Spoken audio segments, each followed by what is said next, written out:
Nous sommes à Villers-Cotterêts.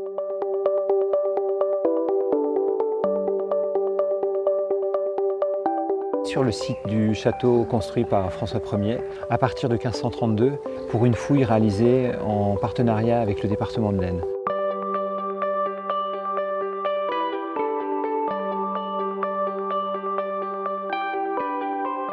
On a eu la surprise de découvrir les restes d'un château médiéval.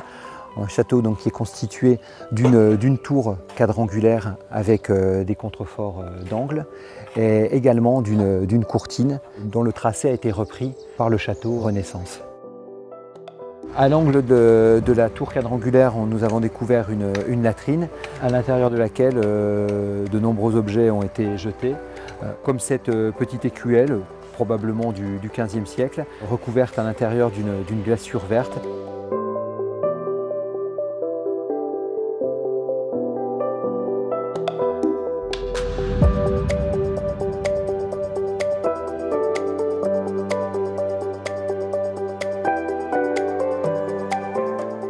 Donc là, nous sommes au cœur du château, dans la cour royale.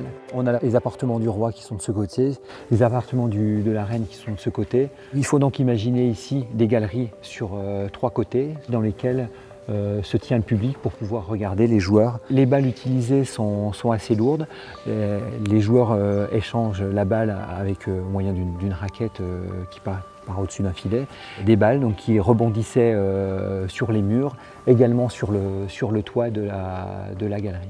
Avoir installé un jeu de paume au cœur de son château, on voit bien le goût et l'intérêt que le roi avait pour ce sport.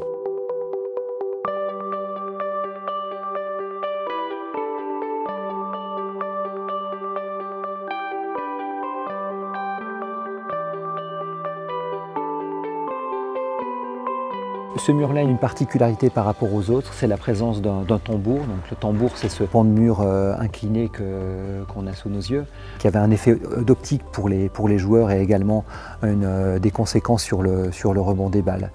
On se pose la question de savoir si ça pourrait être un élément plus ancien, une contrainte qui proviendrait du château médiéval, ou est-ce que c'est effectivement quelque chose qui a été construit ex nihilo pour être un tambour par François Ier.